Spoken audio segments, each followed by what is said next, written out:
Hello everyone, welcome back to my channel. तो as you know, आज हम बात करने वाले हैं एच स्ट्रैटेजी जो नवंबर में एग्ज़ाम होने वाला है। ठीक है, अभी रिसेंटली 2025 का एग्ज़ाम हुआ था 5 और 6 जुलाई को एंड उसका रिज़ल्ट आ चुका है।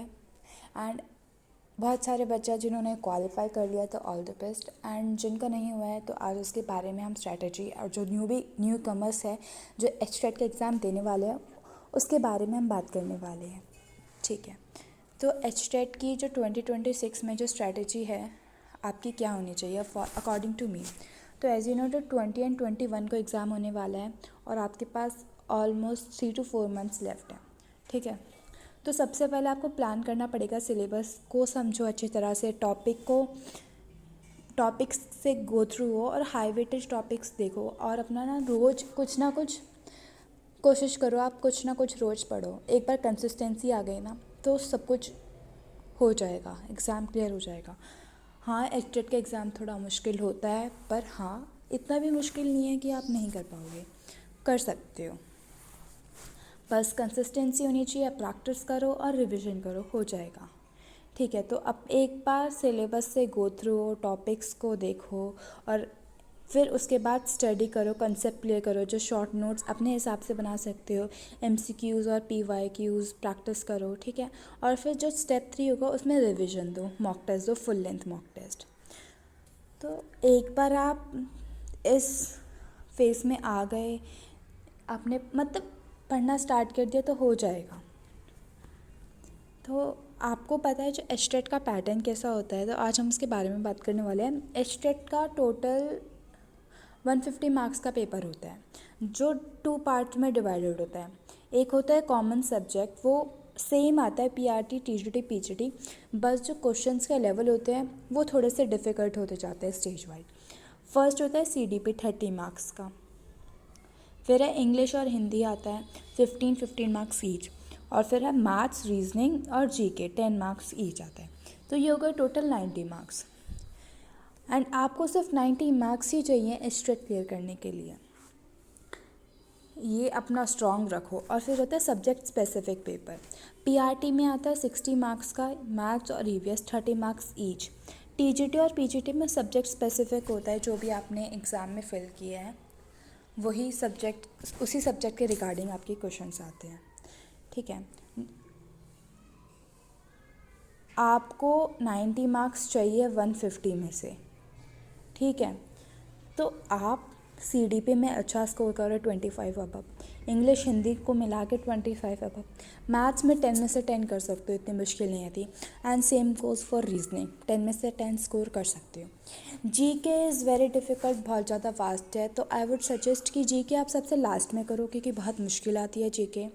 ठीक है, एंड सब्जेक्ट, अपने सब्जेक्ट पे कमांड बनाओ, कंसेप्ट क्लियर करो, क्वेश्चंस प्रैक्टिस करो, हो जाएगा। तो आपका होना क्या चाहिए आपके, मेरे हिसाब से सबसे पहले एक बार गो थ्रू हो जाओ कि आपके एग्ज़ाम में क्या क्या आने वाला है। ठीक है, सिलेबस देखो और फिर एक मॉक टेस्ट लगाओ, पूरा PYQ लास्ट ईयर का उठा लो और उस एक बार अच्छी तरह से 150 मार्क्स का उसको 2.5 घंटे में सॉल्व करके देखो। अपना स्कोर देखो, आपका स्कोर कितना आ रहा है, फिर एनालाइज़ करो कि आप कौन से पार्ट में वीक हो, आपका सब्जेक्ट वीक है, CDP वीक है, आपका क्या स्कोर है, और उस हिसाब से अपनी प्लानिंग बनाओ और फिर उसके रिगार्डिंग जिस भी आप सब्जेक्ट में वीक हो उस पर ज़्यादा फोकस करो और अपना स्कोर इम्प्रूव करो। ठीक है, आप मेरे CDP के नोट्स भी ले सकते हो, ये बिल्कुल एग्ज़ाम ओरिएंटेड होते हैं। ठीक है, ये सिंपल और इजी है और PY की ओरिएंटेड है।